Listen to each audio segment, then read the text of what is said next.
Hello guys, Brad here again with another fragrance review.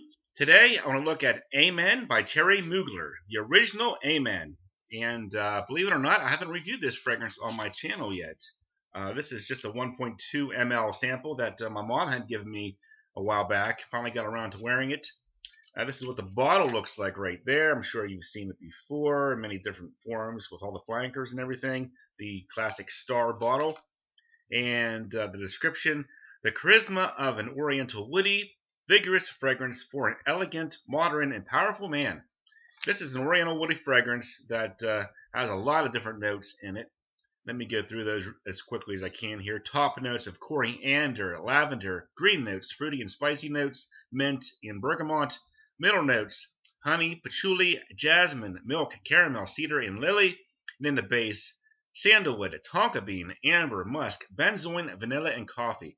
Now, base notes: lots of reviews for this fragrance. 270 positives, 73 neutrals, 136 negatives. So you can see from base notes and other websites, this fragrance does have a polarizing effect. You know, it's not an instant love fragrance as you would think it would be just based off of the YouTube community. I've noticed in YouTube, I can't really think of any reviewers that have basically come out and said, I hate Amen, this is terrible. But I can see going either direction with this one. It's definitely something that you could love, something that you could despise and hate.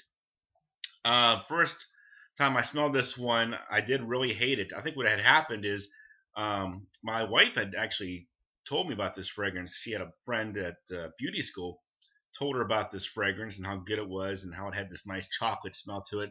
So I got some samples off of eBay, and I think I may have tried it out in the summertime, and it was all sweaty. I put it on. I'm like, man, I smell like a sweaty used car salesman wearing this fragrance. This is horrible.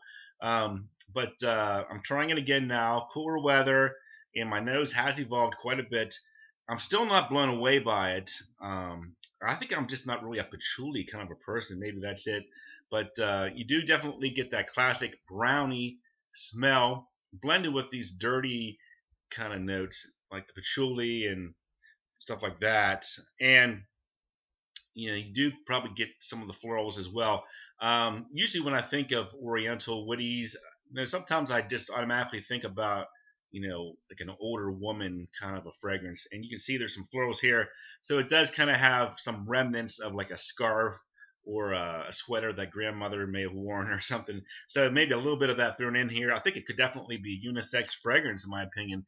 Not really an overtly masculine fragrance because of some of these notes, especially like the honey and the milk, the chocolate kind of stuff going on here. So yeah, I've kind of grown on it a little bit, but still pretty much on the lower end of neutral, higher end of thumbs down for me.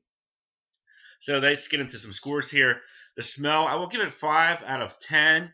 I think this is something that I might wear if I know that the person I'm with is going to appreciate it. I would wear it for their sake more so than my sake. I can tolerate it, but I really just don't love it that much.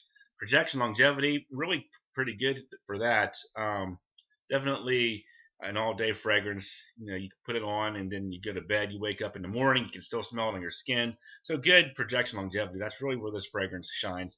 Versatility, 3 out of 10. I think this is basically a cooler weather evening wear fragrance, and probably something that you wouldn't want to wear all the time. I know some people might disagree, but I really think that this is just something that you would probably just want to rotate in on occasion, not really rock it all the time. I don't know, even for like a clubbing fragrance, I think it just kind of has a really mature kind of a vibe to it. I think this is more like a romantic date kind of a fragrance, more so than like a clubbing scent myself. Uniqueness, I'm going to give it 7 out of 10. Of course, with all these flankers coming out, it really kind of takes away from the uniqueness of the fragrance. And it kind of reminds me a little bit of Givenchy's Very Irresistible as well. So, I'll give it 7 out of 10 for uniqueness, because a lot of people, when they smell this fragrance, they're automatically going to associate it with the smell of Amen, because it's just that unique. Price point, this is the rubber flask. I've seen go for $42.95, which is pretty good for the 100 ml. So we'll say 8 out of 10. You can get good prices on this one. Anything under 50 bucks for Amen. And that's a good deal. If you like this fragrance, you'll definitely want to pick it up. For me, though, 5.5 out of 10. This is something that I might wear on very rare occasions in the wintertime if I had a bottle. But for me, it's probably not even decant worthy. I think I'll pass and stick with other options for like chocolate, like Rokas Man or something like that. So that's my thoughts. Not really too impressed by this one. Let me know what you think down below. Thanks for watching, and I'll talk to you guys later.